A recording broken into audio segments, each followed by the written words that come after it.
I got this clip that was just from a little like later last year where he called Viktor Orban the leader of Turkey, which is pretty funny. Very honored as a man. Victor. So while watching this clip, I want you to pay attention to the stuff that matters, okay? Donald Trump gaffes just as much as Biden does. The difference is the way they speak. Orban, did anyone ever hear of him? He's probably like one of the strongest leaders anywhere in the world, and he's the leader of, right? He's the leader of Turkey. Fronts on both Russia. Yeah, you could sit down. We'll be here for a little while. We got plenty of time. What the hell? See? I'm very honored that you're all standing, but sit down. They'll be standing in a couple of minutes as soon as we say some of the things they like, because they're waiting.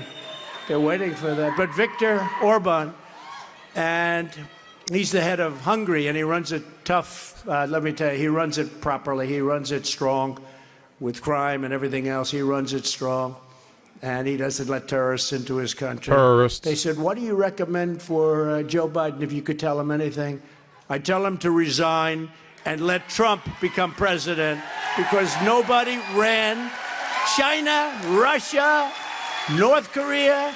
Nobody ever did a job like Trump did a job. I tell him to get out, let Trump run things like he... See, Donald Trump gaffes all the time. He's completely incoherent. If you actually transcribe what Donald Trump is saying into text, so this is like a semantic thing. This is like a theory of language thing. Some people would argue, including myself, that the meaning of a speech or of any sentence or any verbal communication is not like the technical meaning of words laid out in the order that they are, but rather the conveyed meaning. And if meaning is conveyed effectively, then the sentence was correct in its intended goal. Now, what you'll notice with Donald Trump is that even though the shit he says is incoherent textually, he's very good at conveying meaning. There's very rarely any like ambiguity with what he's saying, because what he's saying is usually very, very simple.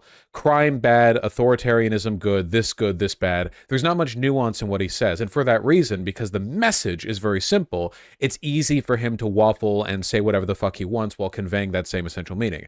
Now, this is an element of charisma. This is charisma, by the way, okay? And just to be clear, and I'm gonna get people real mad about this one, but I mean it, okay? That skill to effectively convey meaning while like jumbling words is how slang is formed. There are plenty of slang terms that are today used really commonly, but 10 years ago would have been seen as completely incoherent. And the way that they the way that they're I guess broadly adopted is that a slang term is constructed to replace another term or to like convey a certain meaning, but it just feels right. You know what I mean? Like if the substitution of the word effectively conveys the truthiness, if you will, then you can get across the same fundamental meaning, right?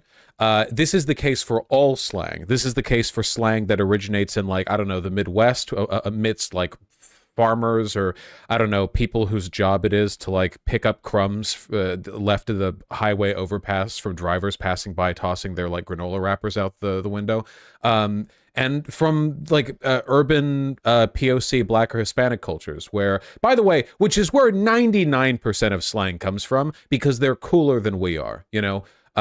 Because basically all slang in the English language, like almost all of it, is initially picked up by queer POC people, people of color people, queer POC, and then broadly POC, and then queer white people, then white women, and then broadly everyone. This happens all the time. And it's almost always about how do you convey meaning with a different arrangement of words than people were accustomed to beforehand. There's nothing wrong with the process. And for that reason, you know, I don't think that this is Donald Trump being uncharismatic. I just think this is his style of charisma. He waffles all the time, and he gaffes all the time, and his brain is definitely soup. I'm not denying that.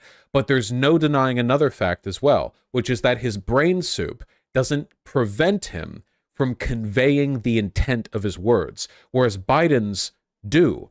Biden's lack of energy, the fact that he slurs everything that he says, the fact that he, you know, his misspeaks are genuinely confusing and unnerving and weird, in a way that that Trump's often just aren't. because he just has the energy to deliver it. That's it, really. It's a problem. I wish that like DNC types wouldn't deny it, you know? Here in the UK, a lot of our slang is Indian in origin influence. Really, I didn't know that. That's interesting. Makes sense. Could it just be Trump's unrelenting confidence? I don't think it's that. For one, I don't think he's that confident of a person, to be honest. I just think he's a Rizzler.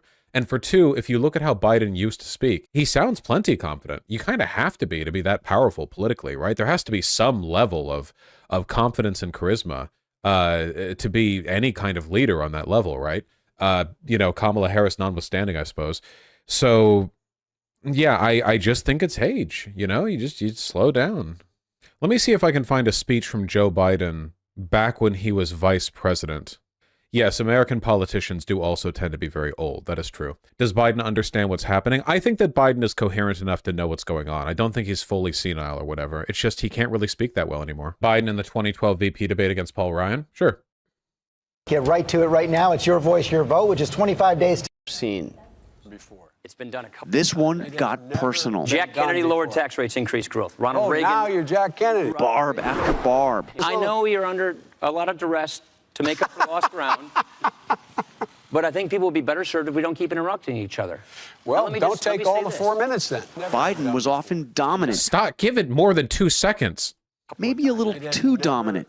Republicans claimed he interrupted Ryan 82 times, often breaking out in laughter. Dude, shut up! Even when Ryan was talking Shut up! about Iranian nukes. And all I have to point to... Biden was... Are you fucking kidding me? Who linked this? Bring me the head of the person who linked this. Is this a joke? Why would you... Why? Is this a fucking joke? Is this a fucking... bit? Is this a meme? It's this video? Fine, this video. God help me. We have the strongest economy in the world. We have the most productive workers in the world. And given a fair shot, given a fair chance, Americans have never, ever, ever, ever let their country down. Never. Never. Ordinary people like us who do extraordinary things. We've had candidates before who attempted to get elected by appealing to our fears, but they've never succeeded because we do not scare easily. We never bow. We never bend. We never break when confronted with crisis. No, we endure, we overcome, and we always, always, always move forward. See, this is the difference. Joe Biden wanted us to come, and Kamala Harris wants us not to come. Here's the Jack Kennedy clip without daytime commentary. It's mathematically possible. It's been done before. It's precisely what we're proposing. It has never been done before. It's been done a couple of times, actually. It has never been Jack done Kennedy before. lowered tax rates, increased growth. Ronald Reagan. Now you're Jack Kennedy. Ronald Reagan. Republicans and Democrats have worked together on this. I understand you guys aren't used to doing bipartisan deals. But we've told each other what we're going to do. When we did it with Reagan, he said, here are the things we're going to cut. Framework. Let's work together to fill in the details. That's exactly. Fill in the details. That's how you get things done. You work with Congress. Look, let me say it this way. That's coming from the Republican Congress working bipartisanly. Mitt Romney. 7% rating. Mitt Romney was governor of Massachusetts, where 87% of the legislators he served with were Democrats. He didn't demonize them. He didn't demagogue them. He met with those party leaders every week. He reached across the aisle. He didn't compromise principles. And you saw found what common happened. ground, and he balanced the budget. You saw it. If he did such a great job, he balanced the budget 4 times without raising taxes. Why isn't he even contesting Massachusetts? Vice President, what would you suggest? I love his willingness to interrupt. It's very good. Sorry, yeah, we could watch like older Joe Biden. We could gaze wistfully upon older Joe Biden clips all we want to. You know, we could do that forever. There's no going back. There's no way to return to the past. Do Democrats have to wear blue ties and Republicans red ties? Yes. If they don't, they're shot. There's a sniper in the rafters. Can we rebuild him? No. Nah.